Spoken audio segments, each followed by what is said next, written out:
Ján bol od narodenia nevidiaci. Často sa mu snívalo o tom, ako spieva a stane sa slávnym. Keď mal 15 rokov, s bratrancom Tomášom začali sen meniť na skutočnosť. Ján sa narodil a žije v Bardejove. Veľkou oporou a fanúšičkou je preňho aj jeho mama. Doprevádza ho na skúšky a vystúpenia. Mal som taký sen, že som slávny, proste, že ľudia tleskajú, že cestujeme po svete, že proste robíme to pre ľudí.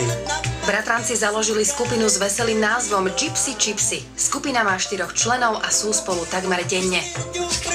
Nie je noci ma niekto vysmeje, hej, že nevidím, toto. Nie, ja som si na to zvykol od narodenia, s tým žijem.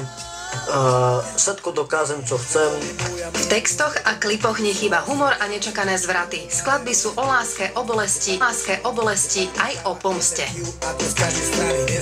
Keď som nahral prvú skladbu, tak som si zavolal Janika, či by nešiel do toho. No tak sme skúsili niečo nahrať, všimol som si, že nám to ide spolu. Tak sme sa dohodli, či by sme nemohli spolupracovať na tom. On súhlasil, všetko bolo dobre. Ja som ako tvoj pirát a ty hľadajúci poklad. A co ima sa beje tutka mal. Pretire usta me tu čo mi dal. Ja si za svojím a nie, no čo sú tu myslia.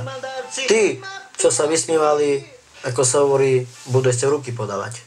Janik má to v sebe, to už má talent veľký. A tým, že nevidí, tak má o to lepší sluch. Nič nie je také vážne, aby sa na tom nedalo zasmiať. Svet chcú vidieť najmä z tej lepšej strany.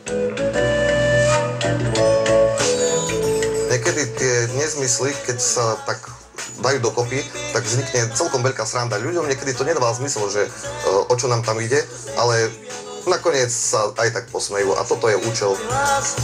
Tento príbeh je len nás, fajná čajka z ulice. Ja keď som mal, viete, akú som mám na duši zlú náladu? 10-15 sekúnd, lebo ja nedokážem byť smutný. Ja keď mám zlú náladu, sa smejem. Bratranci nemajú spory s inými umelcami. Viac ako súperenie ich zaujíma spolupráca. Ich vzormi sú Rytmus, Mike Spirit a Kali. Budem s tým žiť, kým nezomriem. Hudba je môj život.